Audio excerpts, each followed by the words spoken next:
President Biden's administration has proposed a new budget that could add anywhere between $5 to $6 trillion over 10 years in new government spending. And the Committee for a Responsible Federal Budget took a look at all of this and they said, quote, the budget adds too much to the debt over the next 10 years and does too little to address high and rising debt over the long term.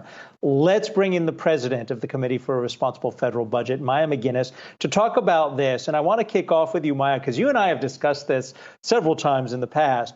I'm of the generation that's always been afraid of federal government debt and the burden it puts on future generations. And yet, 4 decades in, the shoe has not dropped. So are people like me who are afraid of this debt missing something? No, what in fact, in some ways we're missing is that the effects of the national debt already do affect us, but in more invisible ways that we actually don't see. But because we've been running large deficits in debt for so long, and we've been spending that money more on consumption than investments, the result is today our standard of living is lower than it otherwise would have been. And probably more concerning, we are incredibly vulnerable to a number of the threats and economic risks that exist right now. We are not in good fighting shape for whatever might come along. So we're not the kind of country that's going to have a huge crisis like you see around the world because we borrow in our own currencies. We're not going to default, but it's chipping away at our economic health, which both means we're poorer today than we have to be. And for the long term, it bodes very poorly for our economic strength and, frankly, our geopolitical strength. So I think there's plenty of reason for us all to keep worrying. And unfortunately, there is nothing that would alleviate those concerns because the debt trajectory is just getting worse and worse. So, Maya, it sounds like you think that we're in trouble already. It's not something that's so much in the future. It's something that we could start to experience or maybe already are starting experiencing some of the negative effects from. Yeah, I do think that we are in a position where we have global competition around the world. We have cyber threats, all sorts of new threats, which actually cost a great deal of money for us to be building defenses against. And we have massive public investments, which we are going to have to find a way to pay for, which makes them harder because we've already borrowed so much in the past decades for consumption.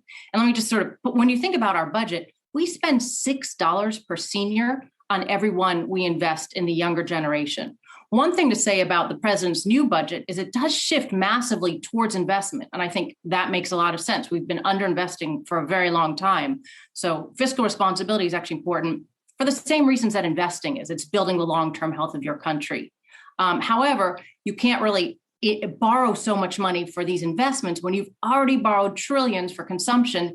And the new budget that we're looking at would actually build in another $14.5 trillion in borrowing over the next decade. There's just no way we can stay on that course without those kind of underlying economic effects starting to come up more to the surface and cause us, again, threats both economically, but also in terms of our global security.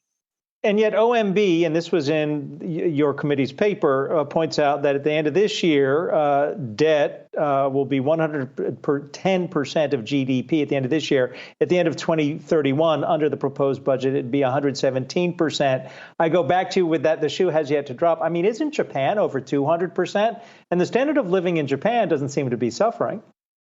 Well, in Japan, their debt is 240% of GDP. That's true. And what they have that's different than the U.S. is massive domestic savings. So they continue to borrow. Almost all of their money comes from domestic savers. We, on the other hand, borrow so much from abroad. And that means that those interest payments leave our economy. That's one of the ways that our standard of living fails to grow as much as it otherwise would.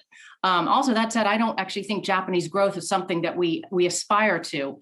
And we already have a number of big threats, kind of headwinds against us when it comes to economic growth, primarily driven by the aging of our population, which is going to make growth much more difficult to achieve. But that debt overhang that we have also is going to make it more difficult. And we are, in fact, on the verge of setting the record in this country where our debt to GDP will be the highest it's ever been. The last time it was this high was right after World War II when we'd fought a world war. This time, it's the result of things like the past 3 years before COVID, because I should be very clear that during COVID, we should have been borrowing. It was a good thing that we did borrow. But the 3 years, for instance, running up to that we borrowed for almost $5 trillion when the economy was strong. There was no economic justification for that borrowing. That was a purely political preference where we now have a situation where our politicians are so polarized and nobody wants to do anything hard. And that means no one wants to pay for things. So there are lots of excuses of don't worry, but this is leaving us dangerously vulnerable. If interest rates, for instance, go up 1 percentage point, that's going to add $300 billion per year to our interest payments. So while things look pretty kind of good on the surface right now, it's really the fact that it's such thin ice and it could crack at any time. And given that we have the luxury of being the reserve currency, it's very risky for us to not be more prepared for all the risks that are certainly sitting there on the horizon. So Maya, let's talk about some of the spending that's on the table right now. President Biden, obviously infrastructure is very important to him, something that he is pushing. And it sounds like maybe we could get some sort of bipartisan deal on this. And of course, the argument for this is something that if we spend on infrastructure will help our U.S. economy, will help the recovery here down the road. Is something like that worth spending on right now with rates so low? I think it's definitely worth spending on and investing because, again, I think the past decades have been the decades of the lost public investment era, both in infrastructure and I would say human capital, probably even more importantly. And the Biden budget does look at both of those. However, those are things that you would think about investing, borrowing for those investments if you weren't already borrowing so much for all of our consumptions. So right now we have a budget that structurally is going to borrow trillions of dollars to pay for a whole long list of consumption items. Dollars are fungible. That means we're taking the money we could have borrowed for investments otherwise. But what we've seen in sort of looking at the likely payoffs from investments is that if you debt finance them, the returns from those investments will be lower, possibly even negative. So interest rates are low. That's helping us with our existing debt. Thank goodness they're low because we'd be in a lot of trouble if interest rates were to go up. But unfortunately, we've already used all that space. So we need to find a way to pay for these things. And the good news is the Biden administration has said they do want to pay for all of this. They're not making kind of a magical theory case that you can just borrow all you want. Don't worry about it. They're saying we need to find ways to pay for it. That's what the big fight will be about, because frankly, everybody agrees we need spending on infrastructure and politicians definitely like that. But it will be difficult to figure out how to pay for it. But I would say it's great news at the start of the discussion has been putting on the marker that, yes, this is indeed something we do need to pay for. It's worth doing and it's worth paying for. What do you say to the politicians who point out that those ratios and those percentages we were talking about, that sound so frightening, debt of 117% to GDP, that as GDP grows, however, that alone will shrink that percentage. What do you say to those people?